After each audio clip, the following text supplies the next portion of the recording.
तो यही बात होती है म्यूचुअल फंड में। अमाउंट की क्वांटिटी बढ़ाने से कोई मतलब नहीं है। आप जैसे जैसे टाइम ड्यूरेशन बढ़ाओगे तो आपका रिस्क है वो भी मार्केट से कम होगा और यहाँ पे कंपाउंडिंग भी अच्छी खासी कैलकुलेट होगी।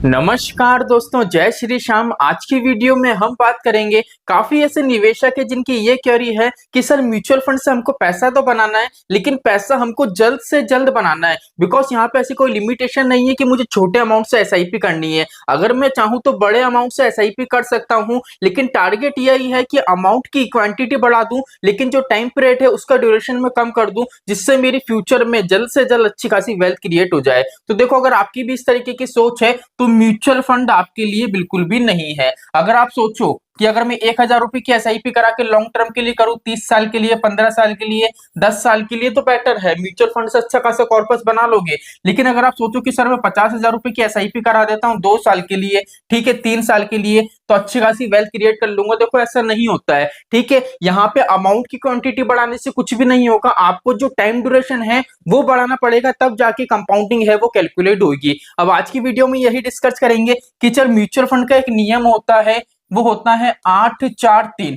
इस हिसाब से हमारी जो कंपाउंडिंग है वो कैसे वर्क करती है, और यहां से आपको ये भी पता पड़ेगा कि मिनिमम म्यूचुअल फंड के अंदर आपको कितने टाइम के लिए निवेश करना पड़ेगा जिससे फ्यूचर में अच्छी खासी वेल्थ आपकी क्रिएट हो सके। तो चलिए शुरू करते हैं। चैनल पर नए हो तो चैनल को सब्सक्राइब कर देना और बेल आइकन के बटन को दबा देना। देखो, अगर इस फॉर्मूले की बात करें तो यहाँ पे मान लेते हैं हम एसआईपी कराते हैं मिनिमम 30,000 रुपए की। ठीक है, आप जितने की भी एसआईपी कराते हो उस हिसाब से कैलकुलेट करके चेक कर सकते हो। मैं सिर्फ आपको फॉर्मूला बता रहा हूं, बिल्कुल प्रैक्टिकली हम बात करेंगे।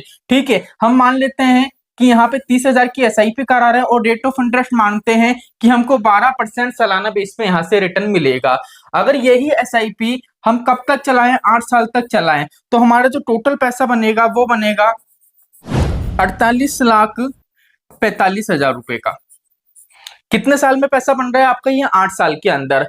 अब मान लो जो 8 साल कंप्लीट हो गए, इसके बाद अगर मैं नेक्स्ट 4 साल है, ठीक है, मतलब नेक्स्ट 4 साल में इसमें ऐड करूंगा तो टोटल कितने साल होगा? 12 साल। मतलब यही एसआईपी 30,000 रुपए की 12% का रिटर्न मिल रहा है। अगर मैं 12 साल तक चलाऊंगा तो मेरी जो क्वांटिटी होगी, मेरा जो पैसा बनेगा वो बनेगा 96, 67, देख लीजिए।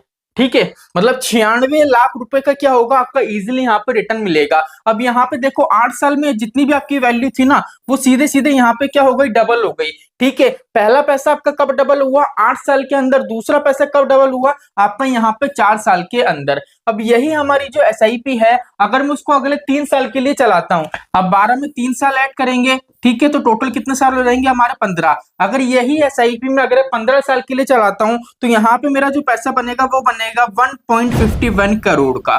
ठीक है, अब यहाँ से आपको ये पता पड़ेगा कि सर मैंने 30,000 रुपए की एसआईपी कराई। अगर मैं इस फॉर्मूले की बात करूं 8-4-3 की, ठीक है, तो 8 साल के अंदर मेरी जितनी भी वेल्थ बनी, जैसे हम इसको मान लेते हैं राउंड फिगर में, हमारी यहाँ पे वेल्थ क्रिएट हुई 50 लाख रुपए की। ठीक है, अब अगला 50 लाख बनाने के लिए मुझे कितने साल लगेंगे? मात्र 4 साल में। मतलब पहले 50 लाख बनाने में कितना टाइम लगा? 8 साल में। दूसरे 50 लाख बनाने में कितना टाइम लगेगा? सिर्फ 4 साल में। ठीक है, तो यहाँ पे क्या हुआ? 50 लाख की आपकी वेल्थ क्रिएट हो गई। अगर आपको अगला 50 लाख क्रिएट करना है तो सिर्फ कितने साल लगेंगे? 3 साल में। और यहाँ पे देखो, जब आप तीनों को आपस में जोड़ोगे तो यहाँ पे देखो 1.50 आपका करोड़ रुपए बनेगा। और यहाँ पे देख लीजिए 15वें साल में जो हमारा पैसा बन रहा है वो 1.51 करोड़ रुपए का बन रहा है। तो इजीली यहाँ पे देखो हमारा जो पैसा था 8 साल में कितना हुआ? 48.45, मतलब 48,45,000 का कॉर्पस बना था।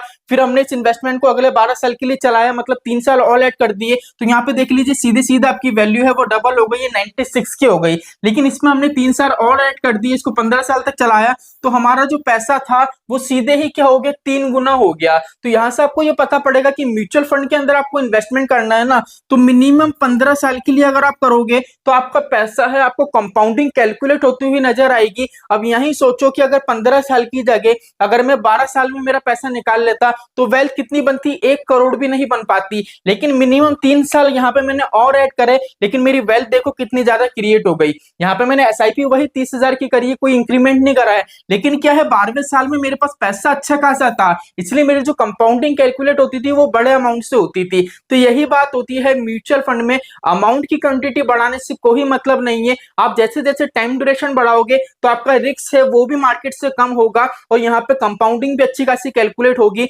मिनिमम निवेश करना है तो 15 साल के लिए तो म्यूचुअल फंड में टिको, जिससे अच्छा खासा कॉर्पस तैयार हो, आपके जो पैसों की वैल्यू है वो 3 गुना तो यहाँ से आप लेके ही निकलो। तो आई होप आज की वीडियो आपको अच्छा लगा होगा। तो चलिए आज के लिए इतना ही, मिलते हैं हमारी नेक्स्ट वीडियो में। जय श्री श्याम दोस्तों, जय श्री राधे।